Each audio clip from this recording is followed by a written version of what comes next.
Hi ನಮಸ್ಕಾರ ಸ್ನೇಹಿತರೆ. D C C bank ವತಿಯಿಂದಾಗಿ ಖಾಲಿ ಇರುವಂಥ ಹುದ್ದೆಗಳಿಗಾಗಿ ನೇಮಕಾತಿ ಮಾಡುವುದಾಗಿ ತಿಳಿಸಲಾಗಿದೆ. ಸ್ನೇಹಿತರೆ, ಈ ಒಂದು ಹುದ್ದೆಗಳಿಗೆ ಯಾವುದೇ ರೀತಿಯಾಗಿರ್ತಕ್ಕಂಥ ಪರೀಕ್ಷೆ ಇರುವುದಿಲ್ಲ. ಜಸ್ಟ್ ಒಂದು ನೇರ ನೇಮಕಾತಿಯೊಂದಿಗೆ ಆಯ್ಕೆ ಮಾಡಿಕೊಳ್ಳಲಾಗುವುದು ಅಂತೇಳಿ ಕೂಡ ತಿಳಿಸಲಾಗಿದೆ. ಇನ್ನು ಈ ಒಂದು ಹುದ್ದೆಗಳಿಗೆ ಸಂಬಂಧಪಟ್ಟಿರುವ ಹಾಗೆ ಹೆಚ್ಚಿನ ಮಾಹಿತಿಯನ್ನು ನಾನು ನಿಮಗೆ ಈ ಒಂದು ವಿಡಿಯೋದಲ್ಲಿ ತಿಳಿಸ್ಕೊಡ್ತೇನೆ. ಆದ ಕಾರಣ ನೀವು ಈ ಒಂದು ವಿಡಿಯೋವನ್ನು ಸ್ಕಿಪ್ ಮಾಡದೆ ಕೊನೆವರೆಗೂ ವೀಕ್ಷಿಸಿ. ಆ್ಯಂಡ್ ಅದರ ಜೊತೆಲೆ ನಮ್ಮ ಚಾನಲ್ಗೆ ನೀವು ಯಾರು ಸಬ್ಸ್ಕ್ರೈಬ್ ಮಾಡ್ಕೊಂಡಿಲ್ಲ ಸಬ್ಸ್ಕ್ರೈಬ್ ಮಾಡ್ಕೊಳ್ಳಿ. ಆ್ಯಂಡ್ ಬೆಲ್ ಐಕಾನ್ ಕೂಡ ಆಲ್ ಅಂತೇಳಿ ಪ್ರೆಸ್ ಮಾಡಿ. ನಾವು ತಿಳಿಸುವಂಥ ಉದ್ಯೋಗ ಮಾಹಿತಿಗಳು ನಿಮಗೆ ನೋಟಿಫಿಕೇಷನ್ ಮೂಲಕ ತಲುಪುತ್ತವೆ.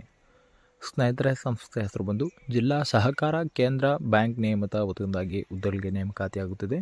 ಉದ್ಯೋಗದ ಸ್ಥಳ ಬಂದು ಕರ್ನಾಟಕವಾಗಿದ್ದು ಆ್ಯಂಡ್ ಖಾಲಿ ಇರುವಂಥ ಪೋಸ್ಟ್ಗಳ ಸಂಖ್ಯೆ ಬಂದು 10 ಪೋಸ್ಟ್ಗಳಿಗಾಗಿ ನೇಮಕಾತಿಯಾಗುತ್ತಿದೆ. ಇನ್ನು ವೇತನ ಶ್ರೇಣಿ ಬಂದು ಪ್ರತಿ ತಿಂಗಳು 40,000 ರೂಪಾಯಿಂದ 80,000 ರೂಪಾಯಿವರೆಗೂ ವೇತನ ಶ್ರೇಣಿಯಾಗಿ ನೀಡಲಾಗುವುದು ಅಂತೇಳಿ ಕೂಡ ತಿಳಿಸಲಾಗಿದೆ.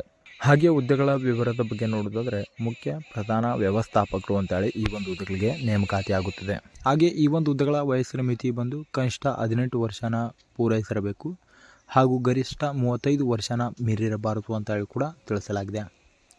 ಇನ್ನು ಮುಖ್ಯವಾಗಿ ಈ ಒಂದು ಹುದ್ದೆಗಳ ಸೆಲೆಕ್ಷನ್ ಪ್ರೊಸೆಸ್ ಬಗ್ಗೆ ನೋಡೋದಾದರೆ ಸ್ನೇಹಿತರೆ, ಇಲ್ಲಿ ಯಾವುದೇ ರೀತಿಯಾಗಿರ್ತಕ್ಕಂಥ ಪರೀಕ್ಷೆನ ನಿಗದಿಪಡಿಸಿಲ್ಲ. ಜಸ್ಟ್ ಒಂದು ಸಂದರ್ಶನದ ಮೂಲಕ ಆಯ್ಕೆ ಮಾಡಿಕೊಳ್ಳಲಾಗುವುದು ಅಂತೇಳಿ ಕೂಡ ತಿಳಿಸಲಾಗಿದೆ.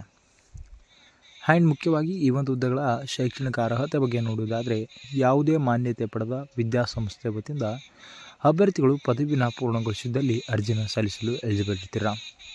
ಇನ್ನು ಅಪ್ಲಿಕೇಶನ್ ಫೀ ಬಂದು ಸಾಮಾನ್ಯ ಮತ್ತು ಪ್ರವರ್ಗ 2A 2B 3A 3B ಅಭ್ಯರ್ಥಿಗಳಿಗೆ 2,000 ರೂಪಾಯಿ ಹಾಗೂ ಪರಿಶಿಷ್ಟ ಜಾತಿ ಪರಿಶಿಷ್ಟ ಪಂಗಡ ಪ್ರವರ್ಗ 1 ಮತ್ತು ಅಂಗವಿಕಲ ಆ್ಯಂಡ್ ಮಾಜಿ ಸೈನಿಕ ಅಭ್ಯರ್ಥಿಗಳಿಗೆ 1,000 ರೂಪಾಯಿನ ಅರ್ಜಿ ಶುಲ್ಕವಾಗಿ ನಿಗದಿಪಡಿಸಲಾಗಿದೆ. ಸ್ನೇಹಿತರೆ, ಇನ್ನು ಅರ್ಜಿನ ಯಾವ ರೀತಿ ಸಲ್ಲಿಸಬೇಕಂದ್ರೆ ಆಫ್ಲೈನ್ ಮುಖಾಂತರ ಸಲ್ಲಿಸಬೇಕಾಗುತ್ತದೆ. ನಾವಿಲ್ಲಿ ಸ್ಕ್ರೀನ್ ಮೇಲೆ ತೋರಿಸ್ತಾ ಇದ್ದೀವಿ ನೋಡಿ ಈ ಒಂದು ಅಡ್ರೆಸ್ನ. ಕಾರ್ಯನಿರ್ವಹಣಾಧಿಕಾರಿಗಳು ಜಿಲ್ಲಾ ಸಹಕಾರ ಬ್ಯಾಂಕ್ ನೇಮಿತ ಬೀದರ್ ಕೇಂದ್ರ ಕಚೇರಿ ಬಸವೇಶ್ವರ ಚೌಕ್ ಬೀದರ್ 585401 ಈ ಒಂದು ಅಡ್ರೆಸ್ಗೆ ನೀವು ಆಫ್ಲೈನ್ ಮೂಲಕ ಅರ್ಜಿನ ಸಲ್ಲಿಸಬೇಕಾಗುತ್ತದೆ. ಸ್ನೇಹಿತರ, ಅರ್ಜಿ ಸಲ್ಲಿಸಲು ಪ್ರಾರಂಭ ದಿನಾಂಕ ಫೆಬ್ರವರಿ 19, 2025 ಆಗಿದೆ. ಈಗಾಗಲೇ ಪ್ರಾರಂಭವಾಗಿದ್ದು ಮತ್ತು ಕೊನೆಯ ದಿನಾಂಕ ಮಾರ್ಚ್ 6, 2025 ಆಗಿದೆ.